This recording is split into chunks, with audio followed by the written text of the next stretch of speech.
Hello everyone, so if you want to enable or disable Game Turbo on your Xiaomi Redmi 13, so first of all find your security application right here. So in your security application, scroll down to your Game Turbo mode. So scroll to the very bottom, right to the very bottom of it.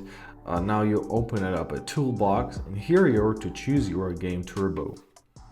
So grab your Game Turbo mode, and now as I said, I have no games yet. However, find this gear icon right here at the top right corner, and here simply tap on the switch near Game Turbo to enable it, and basically that's it.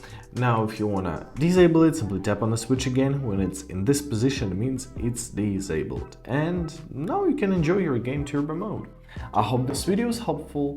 Thank you so much for watching and have a great day.